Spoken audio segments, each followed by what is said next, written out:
lot of people right now is dealing with the coronavirus.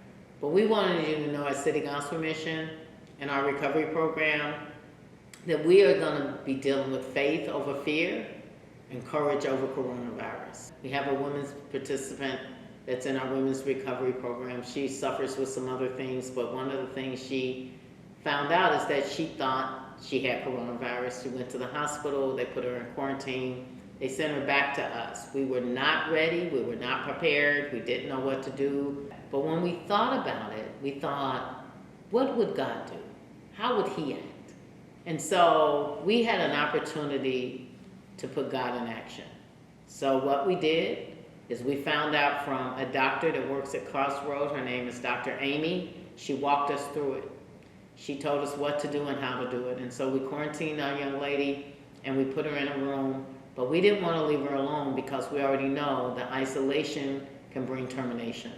And we wanted to make sure that we kept enough space around us with masks and gloves and space, just enough to love her, but let her not feel disconnected.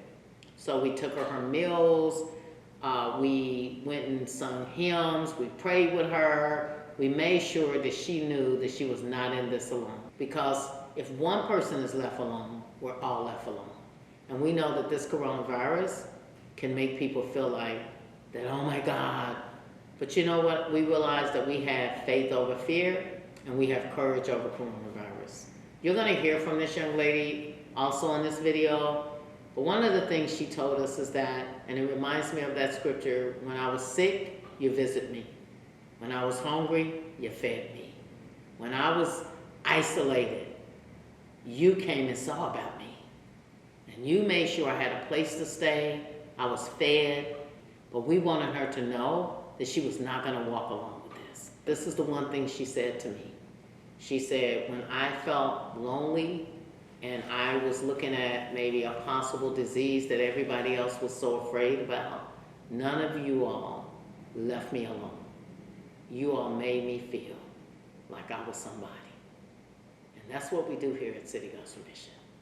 And so I just want you to know, thank you for always supporting us. Thank you for continuing to support us, and know that we are in a season of, unbeknownst to us, treading unbeknownst grounds. But at City Gospel Mission, we're finding how to have faith over fear and courage over coronavirus. Thank you. So my name is Dr. Amy Van Milligan. I am a primary care doctor here at Crossroad Health Center. So City Gospel Mission and Crossroads have been linked for a long time, and we've been taking care of primary care needs of City Gospel patients for a long time. And so when Angela came in on Wednesday morning, I was really worried about her. She certainly had the signs and symptoms of possible COVID-19 infection, fever, malaise, cough, some trouble breathing.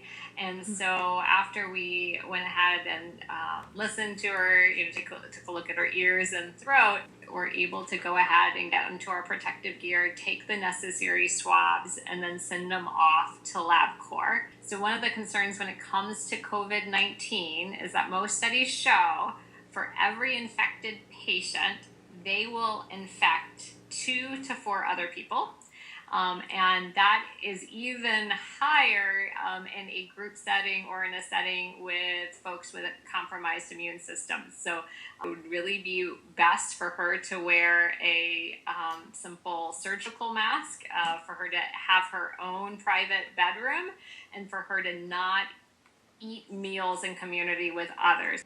When they told me that I might have this because of my immune system, it was rather scary. The staff would come up and visit with me. They would sit and talk with me in the room. And they would put masks on and gloves and come up in the room and sit with me and talk with me, and that's how they showed their love to me. It made me feel very happy and loved by them, that they came to visit with me and sit with me and talk with me, and they're very special women to me. On Saturday morning, I checked the computer bright and early to try to get the results back, and I was thrilled when they were in the computer. I wasn't really sure how that would work, if I'd be, calling people, trying to track them down, but they were there, and so it was really nice. I was able to talk to Angela and LaToya by phone. We were able to celebrate and hoop and holler together. The second she got the test results back, Miss Carol was in the room with me, sitting there talking with me. She called Miss Carol's phone and said, "She's negative." It was too much. They were really there for me. They really were. Those women are, anybody be blessed to know them.